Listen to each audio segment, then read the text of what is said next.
ચોમાસા બાદ અમદાવાદમાં રસ્તાઓની હાલત બિસ્માર બની ગઈ છે। શેલાથી મણિપુર જવાના માર્ગ અત્યંત બિસ્માર સ્થિતિમાં છે।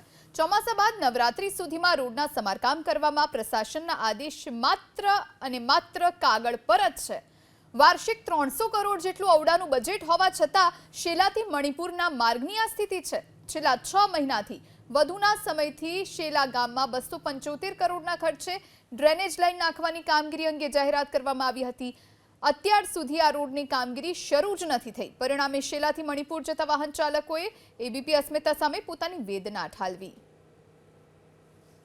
શેલામાં છેલ્લા 6 થી 7 મહિનાથી શેલાથી મણિપુર જવાનો રસ્તો બંધ હાલતમાં છે। આ દ્રશ્યો છે શેલાથી મણિપુર તરફ જવાના માર્ગના અને અહીંયા ડ્રેનેજ લાઇન નાખવાની કામગીરી ઓડા તરફથી શરૂ કરવામાં આવી હતી। લગભગ 6 થી 7 મહિનાનો સમય અહીંયા આગળથી પસાર થઈ ચૂક્યો છે, પણ કામગીરી છે તેમાં કોઈ પણ પ્રકારનું ડેવલપમેન્ટ હાલ સુધી જોવા મળ્યું નથી। છેલ્લા થોડાક મહિનાઓ પહેલાં શેલા વિસ્તારના નાગરિકોએ હલ્લાબોલ કર્યો હતો અને તે બાદ ઓડાએ સત્તાવાર નિવેદન જાહેર કર્યું હતું કે 270 કરોડના ખર્ચે શેલા અને ઓડા અંતર્ગત આવતા વિસ્તારોમાં ડ્રેનેજ લાઇન નાખવાની કામગીરી કરાશે। પણ આ વિસ્તાર છે ત્યાં આગળ હજી પણ રોડ બંને તરફ એ જ રીતે ખોદીને રાખેલો છે, જેના કારણે પરિસ્થિતિ એ તરફની થાય છે કે જે પણ લોકોને શેલાથી પસાર થવું હોય તો તેના માટે એક જ તરફનો રોડ છે તે ચાલુ રાખવામાં આવ્યો છે। નવરાત્રિનો તહેવાર છે અને અમદાવાદની આઉટસ્કટ વિસ્તારો છે ત્યાં આગળ પણ ગરબાના આયોજન થતા હોય છે, ત્યારે રાતના સમયે અહીંયા આગળ ભારે ટ્રાફિક જામ થવાની પરિસ્થિતિ સર્જાય છે। આ દ્રશ્યો છે જે એક તરફનો માર્ગ ચાલુ રખાયો છે, જેના કારણે વાહન ચાલકો છે તે એક રોડનો ઉપયોગ બંને તરફ જવા માટે કરતા હોય તે પ્રકારની પરિસ્થિતિ છેલ્લા અનેક મહિનાઓથી અહીંયા આગળ જોવા મળી રહી છે।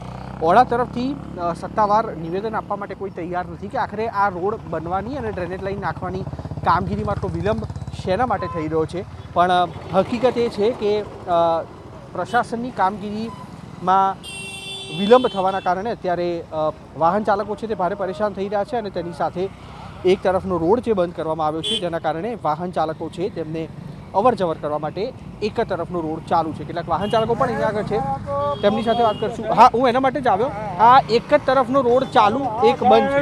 અમે તો અહીંયા વર્ષોથી રહીએ છીએ સાહેબ, અમારી પરિસ્થિતિ તમે જુઓ।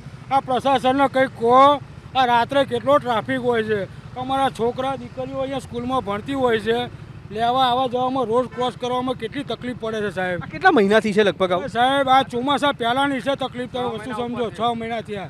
અચ્છા, રાત્રે આ અમદાવાદની પેલી તરફનો જે વિસ્તાર છે જ્યાં આગળ અનેક પાર્ટી પ્લોટ પણ આવેલા છે, નવરાત્રીમાં પણ લોકો જાય છે, આપે કહ્યું ટ્રાફિક પણ થતો હોય છે। આજે તો સાહેબ શ્રી અહીંયા રોડ ક્રોસ નથી કરી શકાતો, એટલો ટ્રાફિક રહે છે। પ્રશાસન જોડેથી શું અપીલ છે, શું આશા છે? આશા તો હવે શું રાખીએ, વહેલા સાહેબ કરાવો કંઈક કામ, બીજું શું કરીએ।